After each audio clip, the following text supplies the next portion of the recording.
Hey everybody, welcome back to Worried to Wealthy. Today we're going over more of my dividend growth REIT ETF. That video for some reason completely blew up, like a lot more views than normal. So I want to thank everyone who watched it. I also want to thank everyone who subscribed to it. So really appreciate it. And I wanted to show you two things. One that's really simple and one that I think is really interesting. Now, the average 10-year share price growth is something that's new. My ETF over the past 10 years grew in price 128% versus VNQ's 50.54%. I think that that's pretty wild, right? It's over double of what VNQ got. So that's something to pay attention to. I do think mine's going to slow. But in general, I mean, if I can still get double, right? If I can get 100%, I'd be super happy. The thing that I really wanted to show you guys is that I wanted to build a fortress of income, right? So I didn't my goal originally was not to beat VNQ. My goal was to have really strong income coming in that was dependent and growing.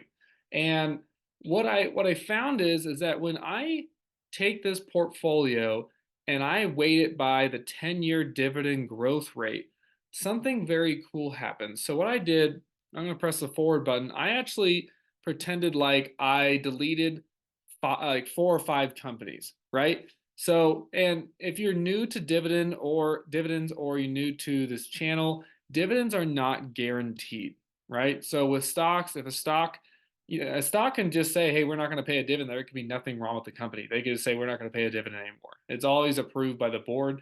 Now, typically they don't do that. They only do that usually when the company's in trouble, like Walgreens, for example, they cut their dividend quite a bit because of God knows, cash flow and other stuff.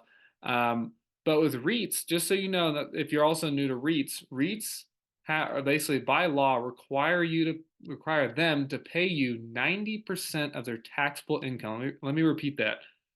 REITs are required by law to pay you 90% of their taxable income. So is the dividend guaranteed? Kinda, I guess, right? I mean, you're going to get some sort of dividend. Dividend growth isn't guaranteed with REITs, right? But a dividend, I guess, technically is unless they go under. Now, what I want to show you is that I did this. So basically, the sum of the dividends in 2024 was 45 bucks. I basically took that. I basically took the 50 bucks times the yield, and I got dividend income for 2024. I might get increases, but it's just for an example. For this projected income, I took the $50 times the yield times the 10-year dividend growth rate. And then for the single digits, I did the 5-year dividend growth rate. So that's why you see the increase here. Now that's a 17 right here, 17.33% increase, which is wild. I hope that continues. I don't think it will, but that'd be freaking sweet. But again, the point of this is when I press this forward button, I'm going to start getting rid of some of these dividends, right? So here's FR just completely gone. Industrial gone. PLD gone, right? These are some of these dividends that basically, like, again, the company just completely goes under. Stag goes under. And multifamily NXRT, I just realized I just beat up on a bunch of industrial REITs. I didn't realize that. But okay, actually even a better example. Let's say industrial like gets hit, the industry just gets hit super hard. Well, guess what? I mean, at the end of the day, the dividends are gone. One, two, three, four. And if we scroll down, we still have 4.37% growth rate. Now you're probably thinking, that's crappy. Well, it is crappy. But you know what's crappier is when you go to this and you see that the 10-year dividend growth rate for V&Q is 2.27%.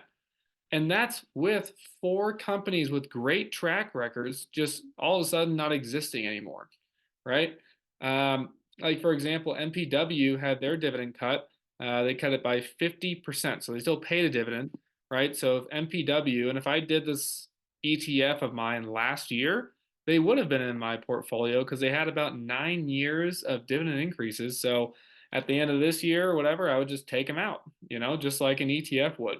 And you can even go down here, right? I took out another one, healthcare, CHCT, and it looks like right here, we basically kept the dividend, right? Increased by 10 cents. But again, that's the whole point. We're trying to make sure that our money, our ETF, our investments are like fortresses. And if a couple end up going down, because eventually they will, not all these are going to make it for the rest of my life. You have to understand that if as you're investing, some of these just aren't going to make it. And so as these start to get taken out, is your income still going to stay intact? I would take 1 year of basically no growth. That's okay. I've had that in VIG before where it barely increased by it was like less than 1%. But the next year you have good years and then you have okay years. And as long as our income stays intact, of course, as well as our capital, then we're happy. Um, so yeah, I'm pretty excited. As you can look through here, we're already getting some dividends from UDR and Mid America Apartment Communities. I think I looked up UDR, but both these are apartment complexes. It's so cool to get paid from apartment complexes that your companies own, right? Because we own a piece of these now. So I'm going to continue to actually invest more in this ETF. I really, really believe in this. I'm not going to do anything crazy just yet, but I'm really, really excited about it. Um, and I just want to quickly shout out some of our newest subscribers. Apparently, with YouTube, you can do this now. I went lifetime. I'd shout out everyone, but I guess they won't let me. So it's rigorous. Peter Madsen and Dr. Sawyer's Travels. Really appreciate you guys jumping on and checking out the videos. If you haven't subscribed yet, go ahead and do that, and I'll show you obviously some more stuff just from investing and see where I can help you guys out. But yeah, until next time, I'll keep updating you guys on this portfolio as well. And yeah, we'll just keep on keeping on.